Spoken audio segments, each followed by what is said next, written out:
چل جائے گا کہ تم دوزخ کو دیکھو گے، ضرور دیکھو گے. ثم پھر لترونہل پھر یقیناً تم ضرور دیکھو گے. دیکھیں ایک بار پھر آیا یہاں پر اور دوبارہ پھر آیا کہ یقیناً تم ضرور دیکھو گے. عین الیقین، یقین کی آنکھ سے.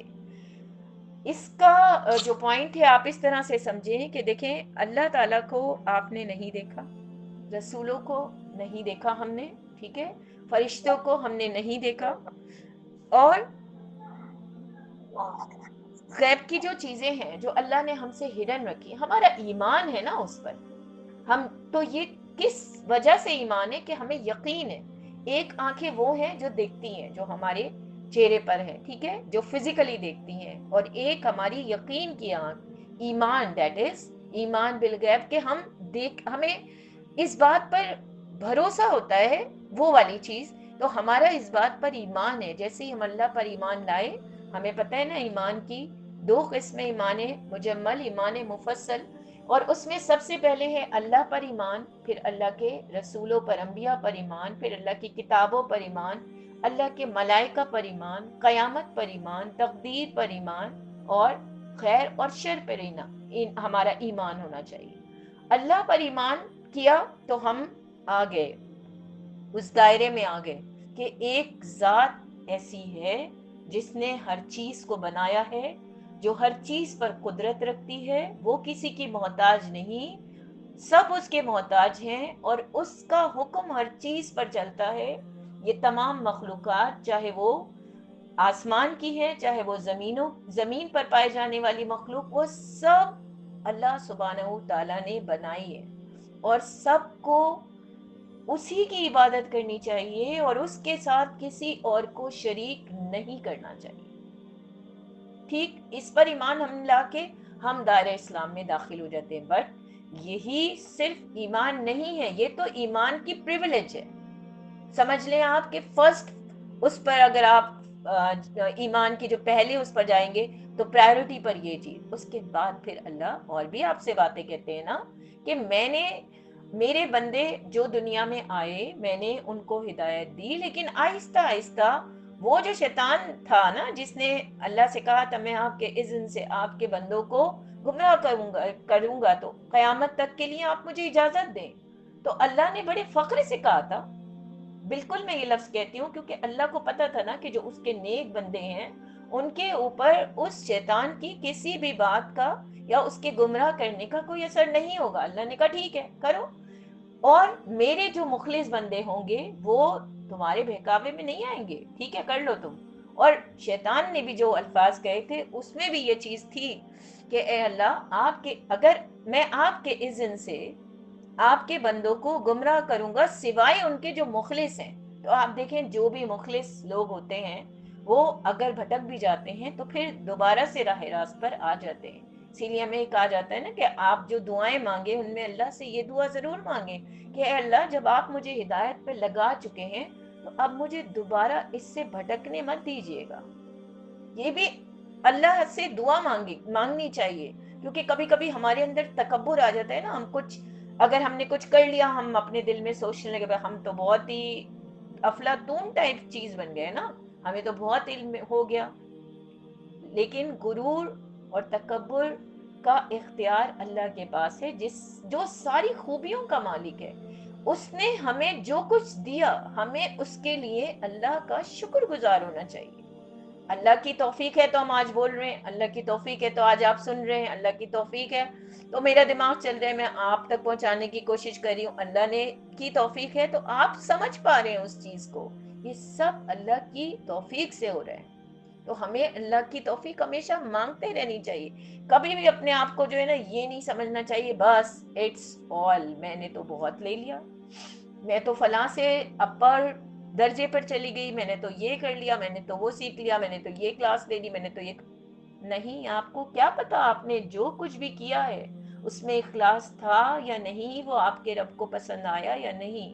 اپنی آخری سانس تک کرتے رہیں، عمل کرتے رہیں اور اللہ سے دعا مانگتے رہیں کہ اللہ میرے اس عمل کو قبول کر لے. میں جو بھی کچھ کرتی ہوں آپ کو راضی کرنے کے لیے، مجھے نہیں پتا کہ ان میں سے کوئی چیز اس قابل بھی ہے، میری عبادت، میری نماز، میرا قرآن یا میرے اعمال. کہیں نہ کہیں آ جاتی ہے نا ہمارے اندر کوئی ریاکاری، کبھی ہماری مخلصی کم ہو جاتی ہے، کبھی کچھ بھی ایسی چیز. تو اللہ کو تو نہیں چاہیے نا ایسی. وہ آپ نے پڑھا ہے نا واقعہ کہ اللہ کو وہ کھجور، ایک مٹھی کھجور پسند آئی تھی جب غزوہ بدر کے لیے لوگوں نے اپنی ساری جائیدادیں اور سب لا کے رکھ دی تھی ڈھیر میں. تو وہ ایک صحابی جو کچھ نہیں لا سکے تھے، انہوں نے پوری رات ایک باغ میں مزدوری کی تھی اور انہیں چند مٹھی کھجوریں ملی تھی، اور انہوں نے اندھیرے میں لا کے جو ہے بس وہ رکھ دی ڈھیر پر. نہ کسی کو بتایا نہ کچھ کہ اس کی کیا اہمیت ہے. لوگوں نے تو اپنا پورا پورا گھر مال و متا لا کے لٹا دیا، اور یہ کیا اس کی اہمیت. اور اللہ کے رسول نے دوسرے دن آ کے سب کے سامنے یہ بات بتائی تھی کہ اللہ کو سب سے زیادہ وہ کھجوریں پسند آئیں، اور پورے مال پر وہ بکھیر دی تھی، پورے اس ڈھیر پر. کیونکہ اخلاص ان کا، کہ وہ اور کچھ نہیں کر سکتے تھے تو انہوں نے سوچا میں کچھ تو کروں. تو اگر ہم کچھ نہیں بھی کسی کے لیے کر سکیں، ہے آپ کے پاس، اللہ نے دیا ہے تو بالکل کوشش کریں، اور نہیں تو ایک دوسرے کے لیے دعائیں ضرور کیا کریں، ہدایت کی دعائیں کیا کریں. جو بھی آپ کو جس کے لیے نظر آتا ہے، کیونکہ جتنی دعائیں آپ دوسروں کے لیے کرتے ہیں اتنی فرشتے پلٹ کے آپ کے لیے کرتے ہیں. تو اللہ تعالیٰ نے یہاں پر 3 سے 4 آیتوں میں 6 بار یقیناً کا لفظ پر جو ہے یہاں پر کہا ہے، جس کے ذریعے اللہ بتانا چاہ رہے ہیں کہ یہ چیز ضرور ہوگی، یہ ڈیفینیٹ ہے کہ یہ چیز ہوگی کہ تم دوزخ کو دیکھو گے. ثم لترون عین الیقین، اور کیسے دیکھو گے؟ یعنی کہ تم پہلے اس بات پر ایمان رکھتے تھے اور اب تم اس چیز کو ضرور دیکھو گے. اور آج بھی دیکھیں کہ ہمارا یہ ایمان ہی تو ہے نا کہ ہم جب آخرت کے بارے میں پڑھتے ہیں تو ہمارے رونگٹے کھڑے ہونے لگتے ہیں، ہماری آواز میں ایک دم سے لرزش آ جاتی ہے، ہم سوچنے لگتے ہیں کہ ہمیں اس دن میں جانا ہے، اللہ کے سامنے کھڑا ہونا ہے. تو اصل بات یہ ہے کہ ابھی بھی آپ کے پاس وقت ہے. ہم نے جو یہ آخرت کا شروع کیا ہے نا اس میں مغفرت کے عشرے میں، اسی لیے کہ ہم اپنے آپ کو ٹٹولیں کہ ہم دنیا میں تو وقت لگاتے ہیں، کتنا کچھ کرتے ہیں سارا دن. ایسے آج ہی ہماری استاد یہ والی بات کلاس میں کہہ رہی تھی نا کہ ایک چارٹ بنائیں اور اس چارٹ میں لکھیں آپ نے دنیا کو کتنا وقت دیا 24 گھنٹے میں، اور آپ نے اللہ کو کتنا وقت دیا. آپ کو خود پتہ چل جائے گا. اور جو دنیا کو آپ جو بھی دے رہے ہیں وہ تو آپ کے کام نہیں آئے گا. ہاں یہ ضرور ہے وہ آپ کے حقوق و لباد ہیں، کیونکہ اللہ نے اسلام میں دونوں چیزیں رکھی نا، اللہ کے حقوق بھی اور بندوں کے بھی. لیکن آپ کو جو لے کے اپنے ساتھ جانا ہے دیٹ از یور اعمال. آپ کے ساتھ قبر میں کوئی نہیں جائے گا کسی کو کتنی بھی ڈشز بنا کے کھلا دیں. آپ کے ساتھ کوئی قبر میں نہیں جائے گا کسی کو کتنے بھی بڑے بڑے آؤٹ لیٹس کے کپڑے لا کے دے دیں، جویلری لا کے دے دیں، گھر کو ایک سے ایک ڈیکوریٹ کر لیں، کچھ بھی کر لیں. آپ کے ساتھ آپ کی قبر میں صرف آپ کے اعمال جائیں گے. ان اعمالوں کی بھی فکر کریں، اس آخرت کی تیاری کریں. اس دنیا کی تیاری کے لیے ایک ذرا سی سحری افطاری کے لیے ہم کتنا کچھ کر رہے ہوتے ہیں. ہم نے اپنے آخرت کے لیے کیا کیا، کیا تیاری کی؟ ہم وہ سوچنے کے لیے اس نیت کے ساتھ ہم نے یہ سیشن شروع کیا ہے جس میں ہم صرف آخرت کی صورتیں پڑھیں گے انشاءاللہ تعالی. اللہ تعالیٰ مجھے بھی ہدایت دے اور اللہ تعالیٰ آپ سب کے دلوں میں بھی اس میسج کو اتار دیں، اور ہمیں اپنا انالیسس کرنے میں ہم اللہ سے مدد مانگتے ہیں کہ اللہ تعالیٰ ہماری ایمان والی آنکھوں کو، ہماری ایمان والے جذبوں کو ویسا بنا دیں جیسے فلسطین کے لوگ آج دیکھیں کچھ بھی ان کے پاس کوئی فیسلٹیز نہیں، پھر بھی ان کے ایمان کیا ٹاپ کے درجے کے ہیں کہ وہ یہ کہتے ہیں کہ ہمارے ساتھ جو کچھ بھی ہو رہا ہے یہ اللہ ہماری آزمائش لے رہے ہیں، اور ہم اس آزمائش میں اللہ کے شکر گزار ہیں. اور پھر بھی وہ اپنے ایمان کے لیول پر جمے ہوئے ہیں. وہ مایوس نہیں ہے، وہ کسی طرح سے بھی ڈپریس نہیں ہے، وہ کسی طرح سے بھی کمزور نہیں پڑے. تو اللہ تعالیٰ ہمیں بھی وہی ایمان کا ٹاپ لیول عطا کرے جیسا ان لوگوں کا ہے. آزمائش تو اللہ تعالیٰ بالکل سب کی لیں گے، دے کے بھی لیتے ہیں لے کے بھی لیتے ہیں. تو اس کے لیے تو ہمیں تیار رہنا چاہیے.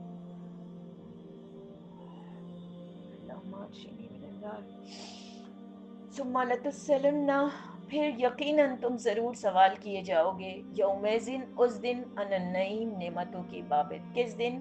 جب اللہ تعالیٰ آپ کو اپنے سامنے کھڑا کریں گے تو اس دن یقیناً ایسا ہو ہی نہیں سکتا کہ تم سے سوال نہ کیا جائے. اللہ ضرور سوال کرے گا کہ میں نے جو ہے میرے بندے تجھے نعمت دی تھی اس کا تو نے کیا کیا؟ اولاد دی اس کی کیا تربیت کی؟ مال دیا کہاں خرچ کیا؟ زندگی دی کہاں لگائی؟ صحت دی اس کو کیسے یوٹیلائز کیا؟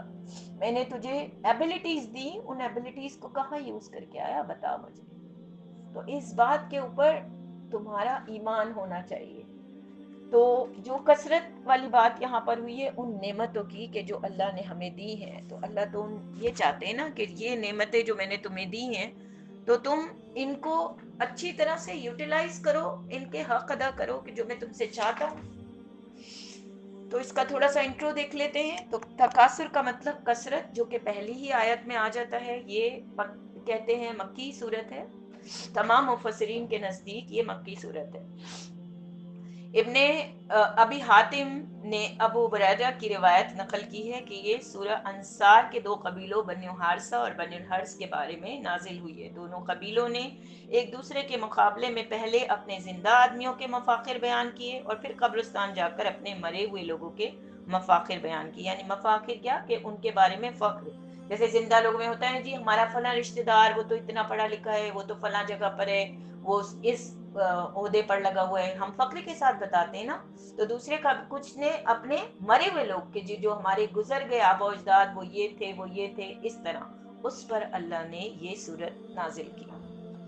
اس کا جو موضوع ہے وہ دنیا پرستی کے برے انجام سے خبردار کیا اللہ نے ہمیں, کہ جس کی وجہ سے ہم مرتے دم تک زیادہ سے زیادہ بس مال مل جائے, دولت مل جائے, یا دنیا کے ہمیں فائدے مل جائیں, لذتیں مل جائیں, یا ہمیں کوئی اقتدار مل جائے, ہم اسی میں لگے رہتے ہیں اور ایک دوسرے سے بازی لے جانے میں اور انہی چیزوں کے حصول پر جب ہمیں وہ مل جاتی تو ان پر فخر کرنے میں لگے رہتے ہیں. اور اس ایک فکر نے ہمیں اتنا زیادہ ان چیزوں میں منہمک کر دیا کہ ہم کسی اور چیز کی طرف توجہ کرنے کا ہمارا ہوش ہی نہیں رہتا.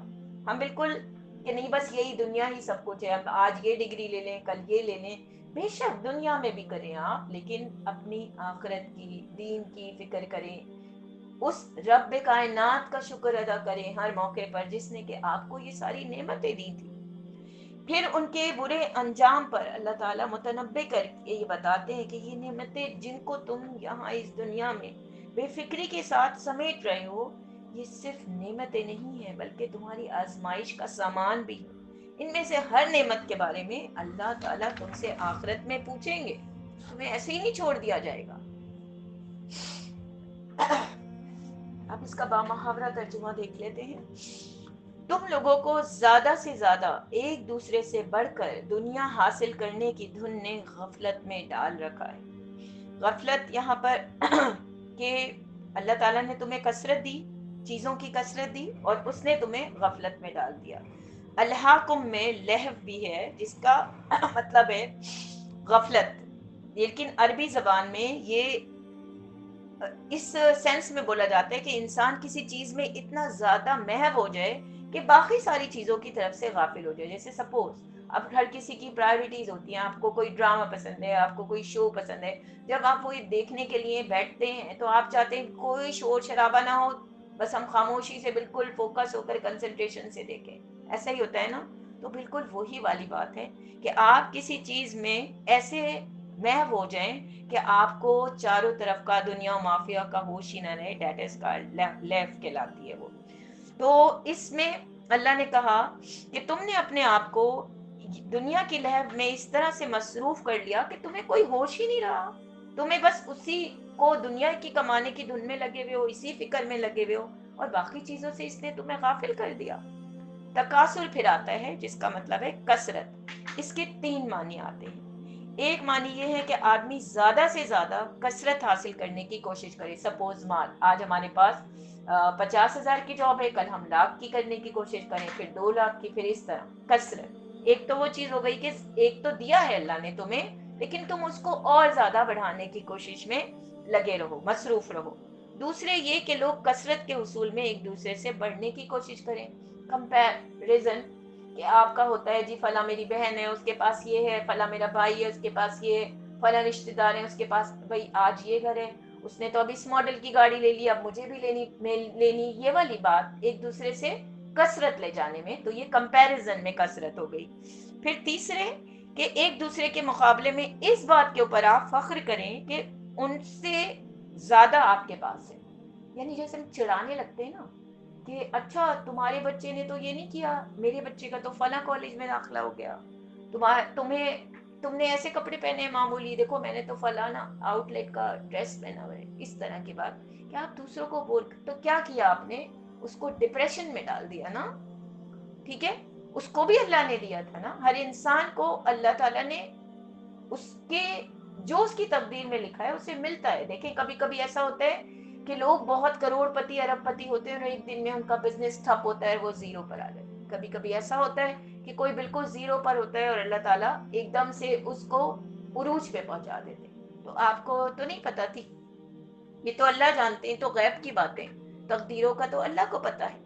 تو یہ تینوں کثرت اس میں نا آ جاتی ہیں کہ ان میں سے کوئی بھی اگر ہے تو آپ جو ہے نا دوسروں کو نقصان پہنچانے کی کوشش سمجھ لیں کہ آپ کر رہے ہیں۔ ٹھیک، پھر اس کے بعد پھر اللہ نے کہا یہاں تک کہ تم ساری زندگی اسی میں لگے رہتے ہو اور پھر لبے گور تک پہنچ جاتے ہو، یعنی قبر تک پہنچ جاتے ہو، یعنی کہ تم نے اپنی ساری زندگی اسی میں کھپا دی کہ یہ حاصل کرنا ہے، فلانے کو مجھے بور کرنا ہے، اس کے پاس یہ آ گیا، تو کمپیریزن میں لگے رہے، اور اسی طرح تمہارا مرنے کا وقت قریب آ گیا، اور مرتے دم تک بھی یہ فکر تمہارا پیچھا نہیں چھوڑتی۔ آپ دیکھیں ہوتا ہے نا، ابھی میں پچھلے دنوں پتہ نہیں کس بادشاہ کا میں پڑھ رہی تھی کہ وہ، مجھے نام بالکل یاد نہیں آ رہا، کافی مشہور بادشاہ تھا، کہ اس کے پاس جواہرات بھی تھے، اس کے پاس ہیرے بھی تھے، آئی تھنک کہ حیدرآباد دکن کا کوئی وہ تھا نواب، اس کا شاید ذکر تھا کہ اس کے پاس دنیا کے بیش قیمت ہیرے تھے، بہت دولت تھی، اس کے باوجود وہ اپنے ڈریس تبدیل نہیں کرتا تھا، مطلب کنجوسی کا عالم، کہ لوگ اسے کہا کرتے تھے کہ تمہارے کپڑوں میں سے بو آ رہی ہے، یا وہ جو وہ پہنا کرتا تھا پگڑی ٹائپ وہ، لیکن وہ نہیں بدلتا تھا۔ اسی طرح ہوتے ہوتے اس کی زندگی جو ہے وہ ختم ہونے لگی، اور کہتے ہیں کہ مرتے وقت جو ہے، مرتے وقت رات کے ٹائم پہ شاید وہ اپنے سارے وہ جو ہیرے جواہرات تھے نا اپنے پاس رکھ کے سویا کرتا تھا کہ کوئی چوری نہ کر لے یا کوئی لے نہ جائے۔ تو جب وہ مرا ہے تو اس کے پاس دنیا کا سب سے بیش قیمت ہیرا کوہ نور تھا۔ تو اس کے مرنے کے بعد جب اس کی ساری چیزوں کی مطلب ڈسٹریبیوشن ہوئی ہوگی، یا وراثت، یا whatever you want to say, کہ جو دیکھا گیا ہوگا سب کے کیا کیا اس کے پاس تھا، تو اس میں نا وہ ہیرا نہیں ملے نا، تو سب بڑے حیران، جو بھی جگہیں تھی سب جگہ تلاش کر لیا گیا، تو ڈو یو نو کہ کہاں سے ملا وہ ہیرا؟ وہ جو جوتا پہنا ہوا تھا اس جوتے کے اندر اس نے ایڑی کے پاس چھپایا ہوا تھا۔ تو آپ بتائیں کہ دنیا کی کوئی سی بھی کتنی بھی بیش قیمت آپ کے پاس چیزیں ہوں، کیا وہ اپنے پاس لے جا سکتے ہیں آپ اپنے ساتھ قبر میں؟ کیا اس نے یہ سوچا تھا کہ جب میں مروں تو میرے ساتھ یہ ہیرا چلا جائے؟ یہ انسان کی زندگی ہے، اور یہ اللہ تعالیٰ ہمیں یہ مورل دے رہے ہیں کہ تم نے جس چیز میں اپنے آپ کو ختم کر دیا اور تم اپنی موت کو بھول گئے، اور اسی فکر میں تم قبر تک پہنچ گئے، تو جن لوگوں کی جس چیز سے زیادہ رغبت ہوتی ہے نا، تو موت کے وقت بھی ان کی اسی سے اٹریکشن رہتی ہے، اٹیچمنٹ رہتی ہے، تو اس کی کیونکہ دولت کے ساتھ تھی یا ان جواہرات کے ساتھ تھی، تو اس کی وہی والی اٹیچمنٹ وہاں پہ بھی نظر، اور ایسے آپ بہت سارے قصے سنتے ہوں گے، ہمیں آئے دن نظر آتے ہیں اس طرح کے قصے، کہ ایک بندہ جو ہے اگر اس کی میوزک سے جو ہے وہ اٹیچمنٹ تھی، تو اللہ تعالیٰ اس کی موت اسی طرح، ابھی میں نے پچھلے دنوں ہی سنا ہے پوڈ کاسٹ میں کہ ایک ان کے پاس کسی شیخ کے پاس قصہ آیا کہ ایک لڑکی ہے اور اس کو جو ہے وہ غسل دیا جا رہا ہے، تو اس کا مطلب غسل دے دیا، آئی تھنک دے دیا تھا، اور جب قبر میں رکھنے لگے تھے تو اس کا جسم جو ہے نا ایسے ٹیڑھا ٹائپ ہو گیا، یا آئی تھنک نلاتے وقت، بہرحال دونوں میں سے ایسے ہی۔ تو پھر اس کے گھر والوں سے پوچھا گیا، انہوں نے بولا کہ آپ جو ہیں وہ تلاوت کریں، قرآن کی تلاوت کریں، اور جو ہے کریں کوشش، تو پھر قرآن کی تلاوت کرتے تھے، پھر تھوڑا ٹھیک ہو جاتا تھا، پھر قرآن کی تلاوت کی، اس طرح آئی تھنک تدفین تو اس کی کر دی۔ تو جب اس کے گھر والوں سے پوچھا گیا تو کہ کیا معاملات تھے اس کے، تو انہوں نے بتایا کہ اس کو میوزک سے بہت زیادہ اٹیچمنٹ تھی، اور جب اس کی موت ہوئی ہے تو اس طرح تھا کہ کسی فنکشن میں گئے ہوئے تھے، اور وہ جو وہاں پر کوئی شادی کا کوئی فنکشن ہو رہا تھا، اس میں سب لوگ ڈانس کر رہے تھے اور وہ بھی فلور پر ڈانس کر رہی تھی، اور ڈانس کرتے کرتے اچانک وہ گری اور ختم ہو گئی۔ تو مطلب اس کا ہاتھ شاید کمر پر تھا جس وقت اس کی ڈیتھ ہوئی ہے۔ تو آپ دیکھیں، اللہ تعالیٰ سے دعا کرنی چاہیے کہ اللہ تعالیٰ ہمیں ایمان کی حالت میں اٹھائیں، کلمہ ہمیں پڑھنا نصیب ہو اور ہم ہدایت پر ہوں، اور ایسی موت اللہ تعالیٰ دے کہ جب اللہ تعالیٰ ہم سے راضی ہو۔ اے پاک پروردگار، ہم سے ایسے اعمال کرا لیجیے گا، ہماری اس طرح کی ہدایت کر دیجیے گا کہ پھر ہم مرتے دم تک اپنی اس ہدایت سے نہ ہٹیں۔ اور یا اللہ، جب آپ ہمیں ایک بار سیدھے راستے پہ ہمیں آپ نے لگا دیا تو بس اسی پر ہی ہمیں قائم رکھیے گا، ہمیں اس سے ہٹنے نہ دیجیے گا، کیونکہ ہمارا نفس، ہمارے چاروں طرف کا ماحول، جو فتنے چاروں طرف ہیں، یا جو بھی جس زندگی میں ہم سانس لیتے ہیں، ہر گھڑی ہمیں جو ہے نا برائیاں اپنی طرف کھینچتی ہیں۔ تو یا اللہ، بس آپ ہمیں ان فتنوں سے محفوظ رکھیے گا، ہماری اولادوں کو، تمام مسلمانوں کو، اور دجال کے فتنوں سے جو چاروں طرف بری طرح سے بڑھ رہے ہیں، قیامت تک آنے والی تمام اللہ تعالیٰ جو بھی مسلمان نسلیں ہیں، اللہ تعالیٰ ان سب کو اپنے حفظ و امان میں رکھیے گا اور دجال کے فتنوں سے دور رکھیے گا۔ پھر اللہ تعالیٰ کہتے ہیں کہ ہرگز نہیں، عنقریب تم کو معلوم ہو جائے گا۔ وہ جو عنقریب اللہ نے کہا، وہ دراصل ہمیں آخرت کو یاد دلایا کہ ابھی تو تم نے اپنے آپ کو ان زندگیوں میں مصروف کر لیا ہے نا، اور اپنے لیے نئے نئے تم نے سامان بنا لیے جن میں اپنے آپ کو مصروف رکھتے ہو، لیکن تمہیں بہت جلدی پتہ چل جائے گا۔ اور پھر سن لو، یعنی کہ کہتے ہیں نا، جیسے ٹیچر ہوتے ہیں یا ماں باپ ہوتے ہیں کہ تم سن نہیں رہے میری بات، سن لو غور سے میں کیا کریں، ویسے ہی اللہ تعالیٰ کہہ رہے ہیں۔ اللہ بھی تو ہمیں 70 ماؤں سے بڑھ کے چاہتے ہیں نا، تو اللہ کی بھی ہم سے وہی شفقت، وہی محبت ہے اور وہی رحمت ہے ان کی ہم پر، کہ وہ ہم سے کہتے ہیں کہ سن لو اچھی طرح سے کہ عنقریب تم کو معلوم ہو جائے گا۔ 2 بار یہ لفظ ایک ساتھ اللہ تعالیٰ نے ایک کے بعد ایک دوبارہ یہ جملہ کہا ہے، یعنی کہ اس کے اوپر پریشرائز کیا ہے۔ اللہ چاہ رہے کہ اچھا، ایک بار سمجھ نہیں آیا نا میرے بندوں کو، چلو میں دوبارہ ان کو پیار سے سمجھاتا ہوں کہ سن لو کہ بہت جلد تمہیں پتہ چل جائے گا۔ ہرگز نہیں، اگر تم یقینی علم کی حیثیت سے اس روش کے انجام کو جانتے ہوتے تو تمہارا یہ طرز عمل نہ ہوتا۔ اب یہاں وہ پوائنٹ آ جاتا ہے کہ ہم ایمان لیا ہے اللہ پر، ہم نے رسولوں پر ایمان لیا ہے۔ رسولوں کو اللہ نے کیوں بھیجا تھا؟ ہماری ہدایت کے لیے۔ جب اللہ نے دیکھا میرے بندے جو ہیں وہ گمراہ ہو رہے ہیں تو اللہ کو پیار آیا، اور اللہ نے سوچا اچھا چلو میں انہیں سمجھانے کے لیے میں اپنے میسنجر بھیجتا ہوں۔ اللہ خود تو نہیں آ جاتے نا زمین پر، اللہ نے اپنے نیک بندوں کو سلیکٹ کیا، اور سلیکٹ کر کے اللہ تعالیٰ نے ان کے ذریعے سے ہدایت ہم تک بھیجی۔ اب اس ہدایت میں کتابیں بھی ہم تک آئیں، اس ہدایت میں احکامات بھی ہم تک آئے، اور اللہ تعالیٰ کی باتیں ہم تک پہنچی وحی کے ذریعے۔ پھر جو لوگ سیدھے راستے پہ آ گئے ان کو بچا لیا گیا، جو نہیں آئے، جو بھٹک گئے، ان کو اللہ تعالیٰ نے عذاب کا مستحق قرار دیا۔ پھر اس کے بعد اللہ نے کہا ٹھیک ہے، تم نے اس پہ بھی مان لیا ہے، چلیں کتابوں پر بھی لے آئے، فرشتے جو ہمارے ساتھ ہوتے ہیں، ہم سب کا ایمان ہے کہ ہماری ہر ایک حرکت کو نوٹ کیا جا رہا ہے، کرامن کاتبین، جو ہر لمحے ہر سیکنڈ میں ہم جو کرتے ہیں وہ لکھا جاتا ہے۔ نیکی آپ ارادہ بھی کرتے ہیں، سوچتے بھی ہیں، اللہ آپ کو اجر دے دیتا ہے، یہ محبت نہیں تو کیا ہے؟ اور گناہ آپ سوچتے ہیں، پلان کرتے ہیں، جب کرتے ہیں اور اس کے بعد بھی ہمارے استاد نے بتایا کہ گناہ ہونے کے بعد بھی اللہ منتظر رہتے ہیں کچھ ٹائم تک کہ شاید میرا بندہ اس گناہ کے کرنے کے بعد مجھ سے توبہ کر لے، تو اللہ تعالیٰ اس گناہ کو مٹا دیتے ہیں اس کے نامہ اعمال سے۔ لیکن نیکی کا تم نے سوچا بھی تو میں نے تمہیں اجر دے دیا، کیونکہ میں اللہ کی محبت آپ کے ساتھ۔ تو اللہ نے کہا اگر تمہیں یہ یاد ہوتا کہ میں نے جو تمہیں ایمان کی چیزیں جن پر تمہیں ایمان لانا تھا اس میں یہ بھی تھا کہ آخرت پر ایمان لانا، اور آخرت پر اللہ نے کیوں کہا تھا؟ دیکھیں اگر اللہ نے ہمیں چھوڑ دیا ہوتا نا، فری ہینڈ دے دیا ہوتا کہ جو تمہارا دل چاہے کھاؤ، جو تمہارا دل چاہے پیو، جو تمہارا دل چاہے کرو، گھر میں بھی آپ دیکھیں وہ ماں باپ جو اپنے بچوں پر روک ٹوک نہیں کرتے، ان کی تربیت نہیں کرتے، ان کو آپ ایک کیٹیگری میں رکھیں، اور وہ ماں باپ جو اپنے بچوں کی ایک ایک حرکت پر نظر رکھتے ہیں، ان کی تربیت کرتے ہیں، ان پہ روک ٹوک کرتے، انہیں بتاتے، انہیں اچھے برے کی تمیز بتاتے، ان دو میں کیا فرق نہیں ہوتا؟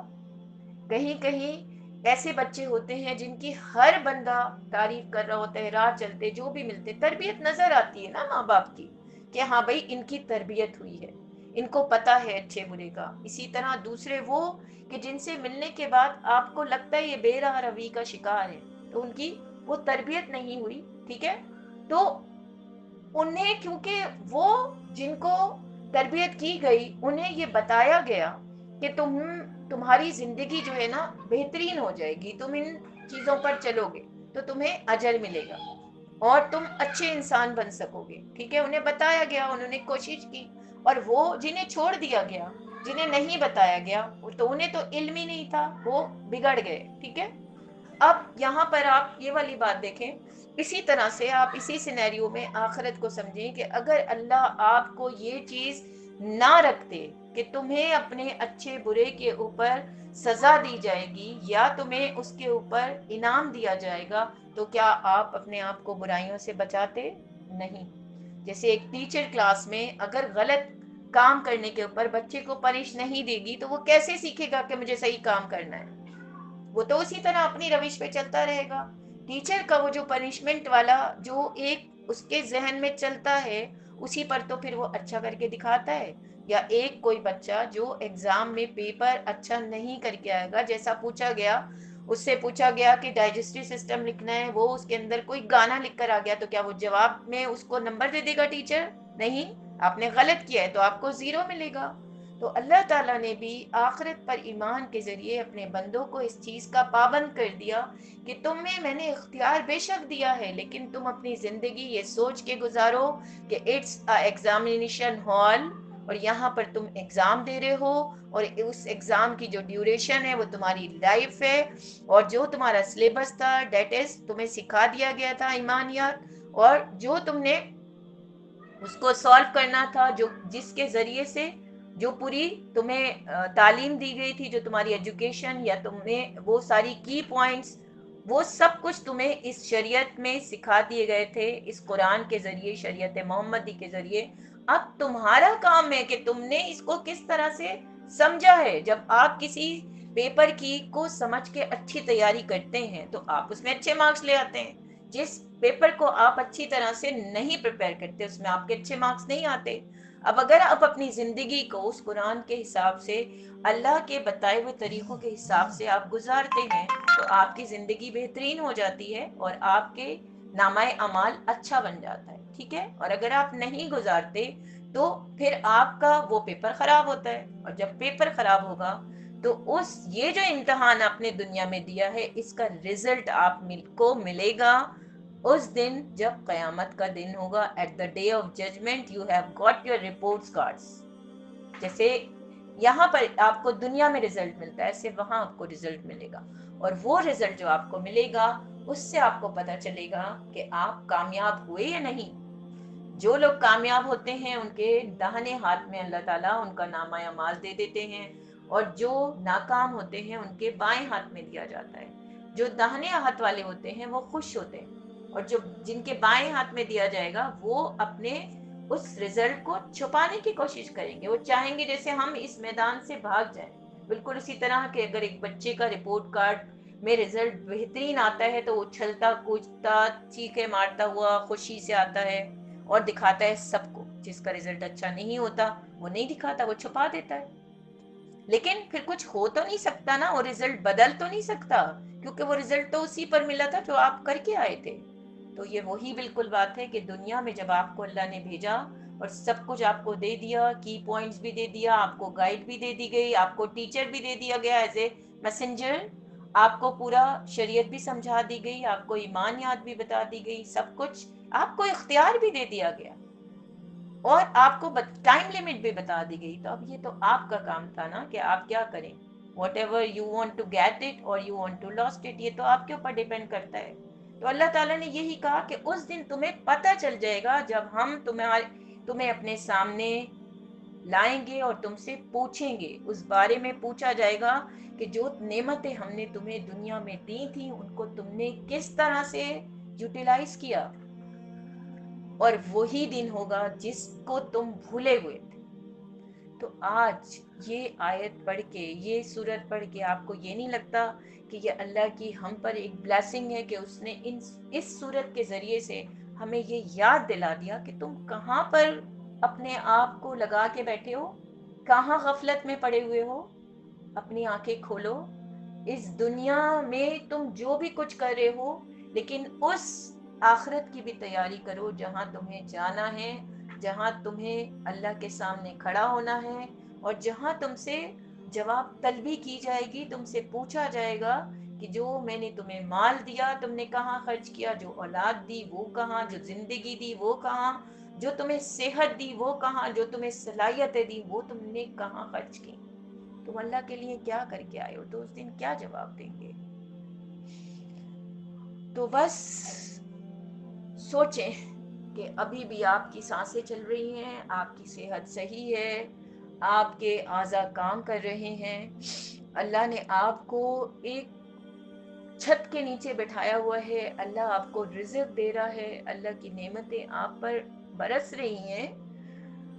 تو ان نعمتوں کا شکر ادا کریں, اپنی صلاحیتوں کو بروئے کار لائیں اور ان کو استعمال کریں اس طرح سے جیسا آپ کا رب چاہتا ہے, اور ان نعمتوں کے ذریعے سے کا شکر ادا کر کے اپنے رب کو راضی کر لیں, اور ایسا راضی کریں کہ وہ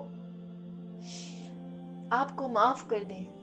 اس طرح سے دعائیں مانگیں کہ اللہ کو آپ کی دعائیں پسند آ جائیں. اس طرح سے گڑ گڑا کر اللہ کے حضور میں اپنی غلطیوں کو یاد کر کر کے ہم میں سے کوئی بھی ایسا نہیں ہے جو یہ کہے کہ جی ہم نے کوئی غلطی نہیں کی.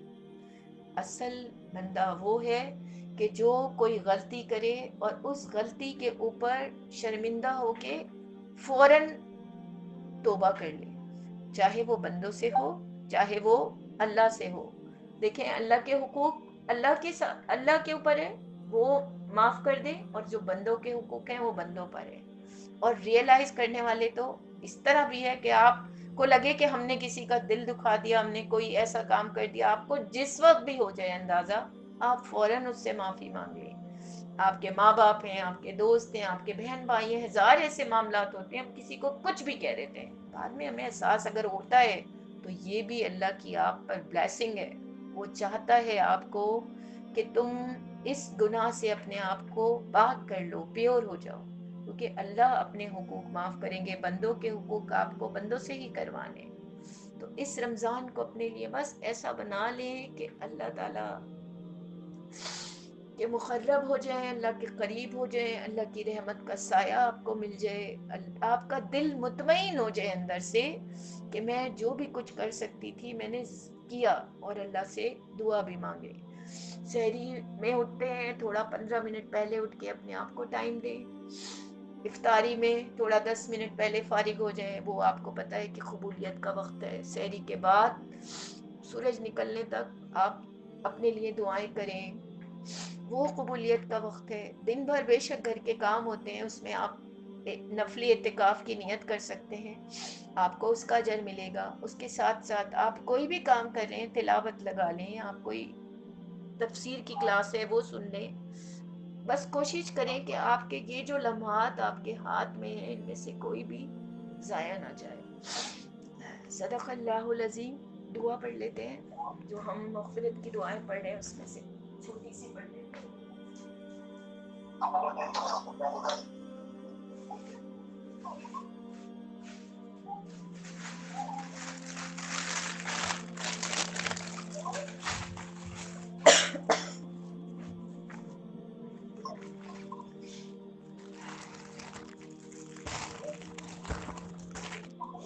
آج کی دعا ہم یہ چھوٹی سی پڑھ لیتے ہیں. اپنی دعاؤں میں اپنے ماں باپ کو ضرور یاد رکھیں اور اپنی اولادوں کو ضرور یاد رکھیں. ماں باپ کی دعا اگر آپ نہیں مانگتے تو اللہ آپ کی دعائیں قبول نہیں کرتے. اسی طرح ماں باپ کی دعائیں، ماں باپ اپنے بچوں کے لیے جو دعا مانگتے ہیں اور جس رقت سے مانگتے ہیں، اللہ تعالیٰ اس سے ان کی اولادوں کی تربیت میں بھی آسانی ہوتی ہے اور اللہ تعالیٰ ان دعاؤں کو ضرور قبول کرتے ہیں. تو ضرور مانگا کریں اپنے بچوں کے لیے، ان کے مستقبل کے لیے. ربنا اغفر لنا، اے ہمارے رب ہمیں معاف کر دے. ولا اخواننا، اور ہمارے ان بھائیوں کو، الذین سبقونا، بخش دیجئے جو ہم سے پہلے ایمان لائے. ولا تجعل فی قلوبنا، اے ہمارے رب آپ بڑے مہربان ہیں. ولا تجعل فی قلوبنا غلا للذین، یہ بیچ کی ایک آیت رہ گئی تھی. اور ہمارے دلوں میں اہل ایمان کے لیے کوئی بغض نہ رکھیے گا. ربنا انک رؤوف رحیم، اے ہمارے رب آپ بہت مہربان اور رحیم ہیں. پھر پڑھ لیتے ہیں. ربنا اغفر لنا، اے ہمارے رب ہمیں معاف کر دیجئے. ولاخواننا الذین سبقونا بالایمان، اور ہمارے ان سب بھائیوں کو بخش دیجئے جو ہم سے پہلے ایمان لائے، یعنی ہم سے پہلے کی جو قومیں تھیں. وَلَا تَجْعَلْ فِي قُلُوبِنَا غِلًّا لِلَّذِينَ، اور ہمارے دلوں میں اہل ایمان کے لیے کوئی بغض نہ رکھیے گا. ربنا انک رؤوف رحیم، اے ہمارے رب آپ بہت مہربان اور رحیم ہیں. اولاد کے لیے دعا. رب اجعلنی مقیم الصلاۃ، اے میرے رب مجھے نماز